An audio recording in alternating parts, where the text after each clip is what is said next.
Okay guys, we ended up getting the water pump installed on the small block here. I ran into some issues. From the last time I had this engine together, the thickness of the gaskets that I used changed this time from last time, which resulting in the water pump sitting a little bit further forward and the back of the water pump not making contact with the front of that washer. And I want those two to mate. I want those two to be connected together. So this way the camshaft cannot move back and forth. So what I ended up doing is I ended up putting a shim on the back of the water pump. That shim is about 10 thou thick, and that ended up taking up the difference from the back of the water pump to the washer that I showed you in the previous video.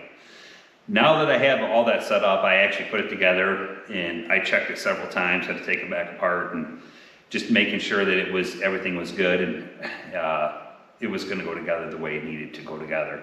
So now what I'm gonna do is I'm gonna show you how I end up checking my end play on my camshaft. And what I'm gonna do is I'm gonna use a screwdriver to go through the lifter bore and rock the camshaft back and forth. And I have an indicator set up here in the back, which I want you to come over and I want you to take a shot of this. So here's my indicator. I'm gonna go ahead and set this on 0, and this is how I'm gonna check it. I'm going through the back of the engine block here, through the cam plug bore. So there we go. We have approximately like 4 thou, and that right there is pretty good.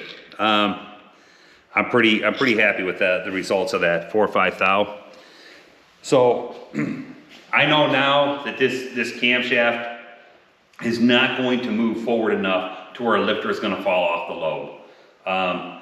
Nor is it going to, nor will I should not have erratic timing either. It should be pretty consistent, the timing as far as like when you're revving it up and down and stuff like that and the cam walking back and forth. So that's another thing that's going to help you out with too, is making sure that end play is really close. So anyways, what we're gonna do next is I'm gonna move forward. I'm gonna go ahead and end up finish painting the engine block and then putting the cylinder heads on. And that's what we'll be showing you in the next video. Thanks for stopping in again.